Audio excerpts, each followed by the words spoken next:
یوه اړینه خبرتیا او پخاوی د دغې پخاوی په خپرولو کې له موږ سره مرسته وکړئ تر څو نور افغانان د توان او د تکلیف څخه بچ شي. زموږ ځینې هیوادوال ډېرې زیاتې پیسې د یو ګاونډي هیواد پاسپورټ په ترلاسه کولو کې مصرفوي تر څو بهرني هیوادونو خصوصا سعودي عربستان ته سفر وکړي.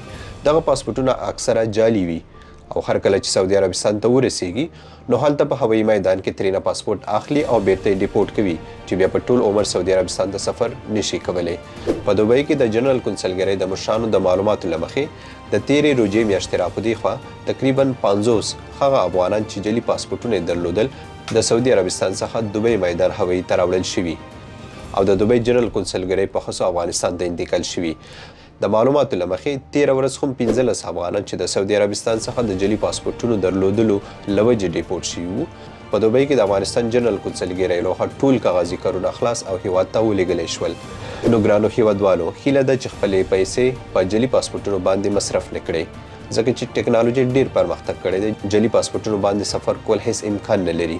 نو ستاسو څخه یو ځل بیا هیله کوو چې د دغې پخاوۍ په خپرولو سره له موږ سره مرسته وکړئ تر څو نور افغانان د زیات توان او تکلیف څخه بچ شي. مننه.